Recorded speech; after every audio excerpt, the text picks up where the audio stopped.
The city of Cape Town is keeping an eye on the crime hotspots in the city as crime rates continue to spike. Police Minister Bheki Cele believes the police are winning the war on crime, but said more still needs to be done. On Saturday, he was in Gugulethu to engage with residents about their crime and policing concerns. The community wants action to end the high level of crime, saying they often have to wait for police to respond to complaints. To tell us more, we're joined by Western Cape MEC for Safety Community, Reagan Allen. Ms. Allen, good to speak to you. Appreciate your time. Let's start off with that installation of 300 CCTV cameras and how they've impacted crime rates in areas that you're monitoring, like Gugulethu. Thank you so much for bringing us into this conversation. Based on the engagements with the community, it is very clear that our communities here in the province is yearning for a South African police service that when you call, a van will actually be dispatched, or when a case is made, that particular case will actually be investigated. From our side in the Western Cape government, we definitely are ramping up our oversight, which in my view must always lead to better service delivery, but also where we deploy officers in our crime hotspot areas like Gugulethu. Our lead officers are stationed in 13 of our murder hotspot areas. But our engagement with the city of Cape Town as well, I can confirm the following, that there's an additional 300 cameras that is going to go live on the particular network so that we can use each and every additional eyes, additional technology that will be able to help to not only prevent crime in certain areas, but where criminals ultimately attempt to commit criminal activity, that they will actually be caught. So we are working with a number of our stakeholders in the area of Gugulethu, which is the CPF and neighborhood watchers. But like your insert have said, we definitely know that we have a long way to go, but we will continue to work with the city of Cape Town to ensure that we can ultimately see reductions. Mr. Allen, I read a report that concerned the death of a police officer in Khayelitsha, if I'm not mistaken, and that there was a camera within the vicinity, and that when the officials went to look at the camera to download the footage, they realized that this camera hadn't been working for at least 6 years. That has been the one particular point that the National Minister consistently raises, which is skewing the entire picture. I've heard that particular story now for a number of years. So whenever the issue of a camera comes up, the National Minister of Police will make reference to that particular scenario. We have not seen anywhere else in our country where we have a camera network system where we actually meet a target of over 90% is operational. Currently in the city of Cape Town, that particular figure is standing at 93%. We definitely want to ensure that all cameras are always working at any given time. Hence, the work that we do with communities are so vital, because we've also seen where there is directly criminal behavior leading up to where light poles are being vandalized or where cameras are being vandalized due to criminality. But that one particular story has been a narrative that the National Minister continues to spew, considering that when the issue of cameras do come up. But areas like Umfuleni, Gugulethu, Mitchell's Plain is earmarked to get those additional cameras so that we can ultimately see that it can be used. Now, again, coming back to issues of crime, which is why you have so many cameras in place. We were in Hanover Park last week discussing those issues around crime. 8 deaths have been recorded in the last few days. What role are cameras playing in dealing with this upsurge in crime? Because it almost seems that despite the numbers of cameras that you have, the crime levels are still much higher. Thank you so much for your question. From our side, we have definitely seen where criminals have become extremely brazen, where they have no regard for the law.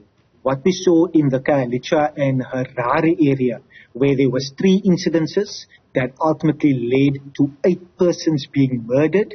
It was within a short space of time, but also a short distance.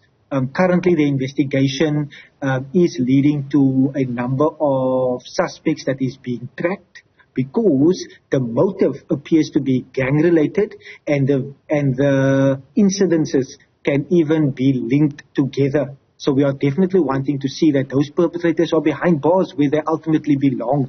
To take the life of persons in that particular brutal manner shows how brazen these criminals are. But definitely on the one hand, where there is camera footage, our role is very clear.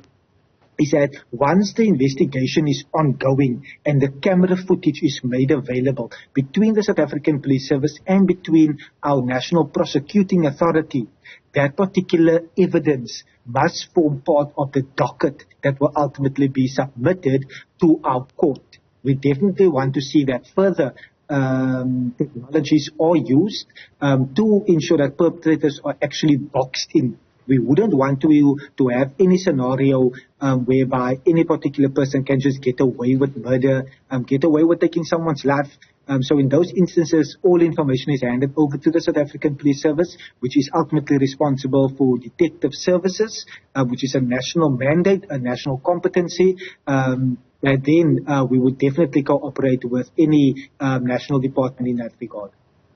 Mr. Allen, one would suggest that your biggest challenge in all of this is a coordination of the various parties that ensure that criminals are taken off the streets and kept behind bars. And I say this because in a conversation that you and I had, I think 2 or 3 weeks ago, you indicated that there was a shortfall of at least 9,000 boots on the ground in the Western Cape area. So that's problem number one.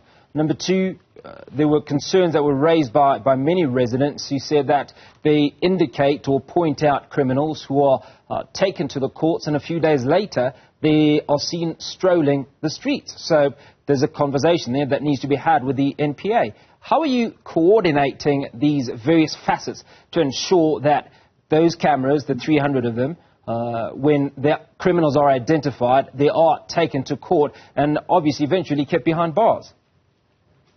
Thank you for framing the question in that particular way, because we have been very clear where LEAP officers, for example, have been taking guns off our streets. We are wanting to ensure that those particular criminals are actually landing in court, that the case will actually be registered so that the perpetrator can ultimately face the court system and ultimately be sentenced to prison.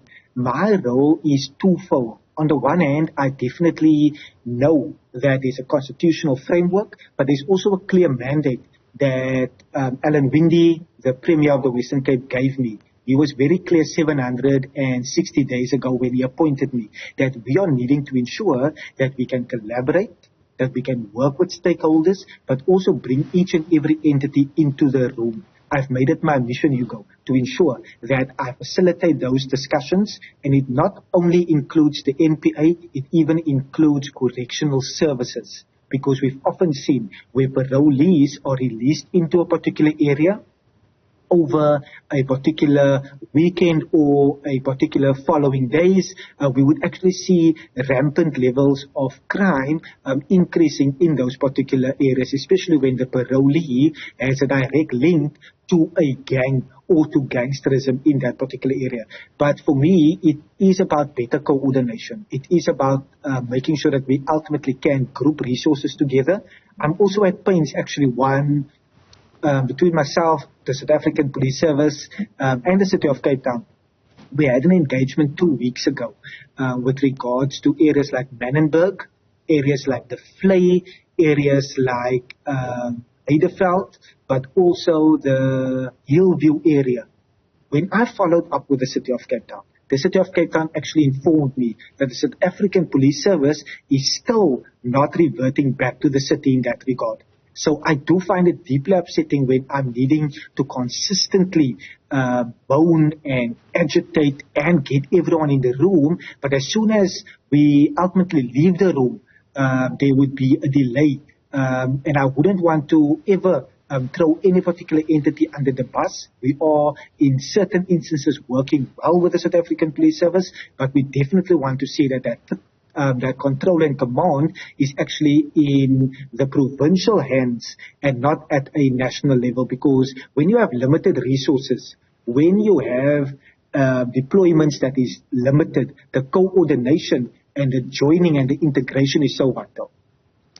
I want to shift focus a little bit and go to the Cape Flats in particular, because we have a lot of gang violence in that area, and many conversations that my colleagues have had with the parents of some of the young men and women that are involved in gang violence. It speaks to the unavailability of jobs. So these young people feel they do not have an option. They need to earn a living, and unfortunately that living is earned through illegal means. Now, you can go ahead and take the guns off the streets, or take guns out of the Cape Flats, but the challenge that arises is that these individuals still need to survive. They need to earn a living. Are there initiatives that have been carried out to have these young people, these young men and women employed?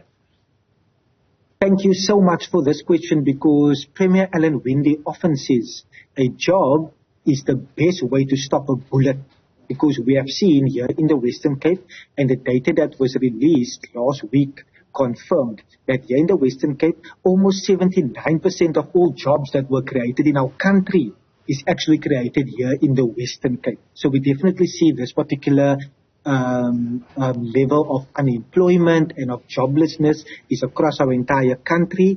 We know here in the Western Cape we are almost below the 20% unemployment rate, whereby in the higher 30s across other provinces. But some of the initiatives that I am deeply proud about, the one is the Chrysalis Academy. The Chrysalis Academy is with our Department of Police Oversight and Community Safety, where we train 600 of our young persons. We then place them in a work opportunity, and a number of them go directly into the South African Police Service in order to complete their full SAPS training. We also have an organization that works closely with the Department of Finance that does skills development.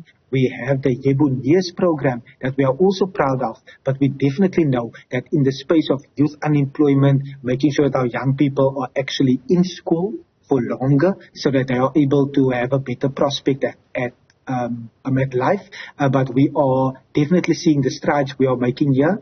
But if I hear communities echo those sentiments, I often feel it as well, because I've spoken to one particular person, and I grew up with his father here in the Mitchells Plain area, and he told me directly, it's as if he doesn't have a choice. And obviously with the encouragement, with the motivation, and he has a solid dad, solid parents also playing a vital role in his life. But this young boy even felt that he doesn't have a choice. He is now in a much better place. He's getting the help not only from his family, but he's continuing his studies at the current college at the moment. So we hear those type of stories, but we definitely want to ensure that more of our young people aren't trapped in a life of gangsterism and drug abuse and crime. But if we look at the picture holistically, yes, we have a long way to go. But here in the Western Cape, almost 80% of our jobs in the entire country is actually created here in the Western Cape. Mr. Allen, we're going to have to leave that conversation there. I'm afraid we've run short of time. Western Cape MEC for Community Safety, Reagan Allen, speaking to us on the progress that has been made and the installation of 300 cameras.